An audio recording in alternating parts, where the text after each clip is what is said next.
text, audio, and video news of the globe from Scientific Television. Don't forget to like, comment, and subscribe with us. Thank you. Now, listen to the headline news.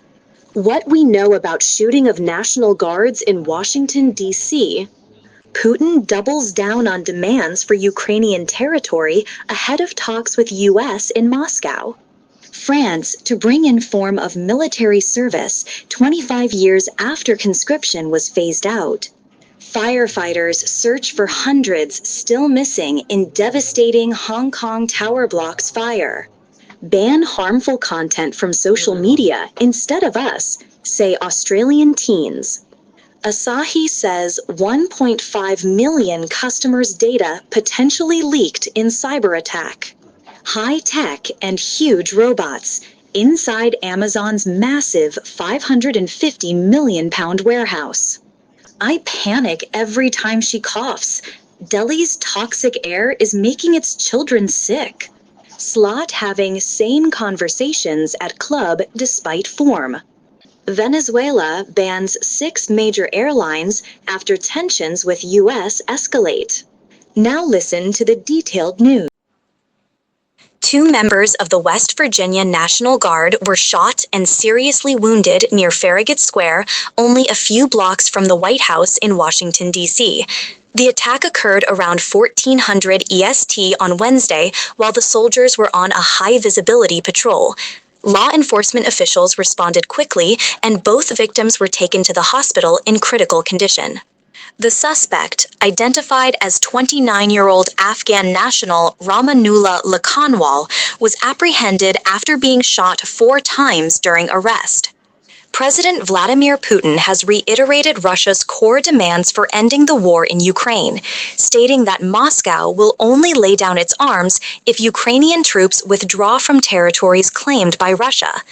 These territories include Crimea, annexed illegally in 2014, and most of the Donbas region, comprising Luhansk and Donetsk. Kiev has ruled out giving up the parts of the Donbas it still controls, rejecting any settlement that would reward Russian aggression. Putin accused Ukraine of wanting to fight to the last Ukrainian and claimed Russia is in principle prepared to continue the conflict until Ukrainian troops withdraw from the disputed territories. France will reintroduce a limited form of military service in response to growing concerns about a potential confrontation with Russia. The new plan will allow young men and women to volunteer for a paid 10-month military training program, beginning gradually next summer. President Emmanuel Macron stated that the initiative is meant to prepare the nation and ensure it remains respected. Initially, 3,000 participants will join next year, with numbers expected to rise to 50,000 by 2035. Volunteers will receive at least €800 per month, and the program aims to create a 3-tier structure of professionals, reservists, and volunteers within the French armed forces. A massive fire tore through multiple high-rise residential buildings at Wong Fuk Court in Hong Kong's Tai Po district, killing at least 83 people and leaving hundreds missing. The fire, which started around 14:51 local time on Wednesday, spread rapidly through 7 of the 8 tower blocks, dominating the city skyline with thick smoke. Firefighters rescued 55 people, but more than 270 remain unaccounted for, and 76 were injured, including 11 firefighters. The blaze is now largely under control, but the damage is extensive, and Hong Kong authorities have launched investigations into the incident. Australia is set to implement a law from 10 December requiring social media companies, including Meta, TikTok, and YouTube, to prevent under-16s from holding accounts on their platforms. The policy aims to protect children from harmful content and algorithms that may promote it. However, the law is being challenged in the nation's highest court by 2 15-year-olds, Noah Jones and Macy Newland, backed by a rights group.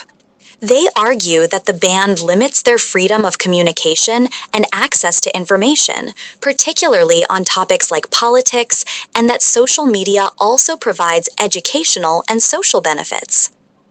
Japanese beverage company Asahi revealed that a massive cyber attack in September may have exposed the personal information of more than 1.5 million customers.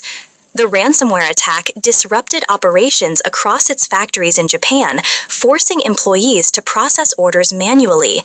Personal details of individuals who contacted Asahi's customer service centers were likely affected, and the company plans to notify those impacted. Asahi also delayed the release of its full-year financial results to focus on addressing the fallout from the incident. Amazon's new fulfillment center near Hull, East Yorkshire, is gearing up for Black Friday, one of the busiest shopping periods of the year.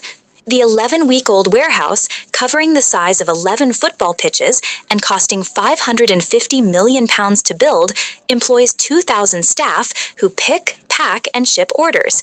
The facility uses advanced robotics, with yellow cuboid-shaped machines moving along the warehouse floor, guided by QR codes, to deliver products such as Xbox consoles and masquerade masks to staff.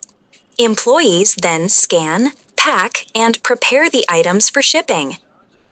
Delhi is facing a severe air pollution crisis, with toxic haze affecting all residents, particularly children.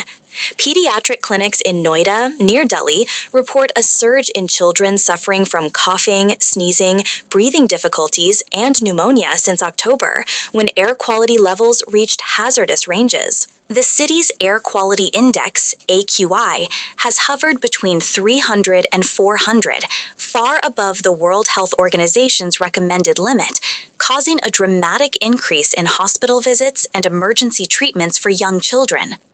Liverpool manager Arne Slot is under mounting pressure after a 4-1 defeat to PSV Eindhoven in the Champions League, marking the club's 9th loss in 12 games, its worst run in 71 years. Despite the poor form, Slot stated that his discussions with the club's owners have been the same conversations he has had since arriving at Anfield, and that he and the team will fight on. The reigning Premier League champions currently sit 12th in the league with 6 wins and 6 defeats, and 13th in the 36-team Champions League group stage. Venezuela has banned 6 major international airlines: Iberia, TAP Portugal, GOL, LATAM, Avianca, and Turkish Airlines from landing in the country after they failed to meet a 48-hour deadline to resume flights to Caracas.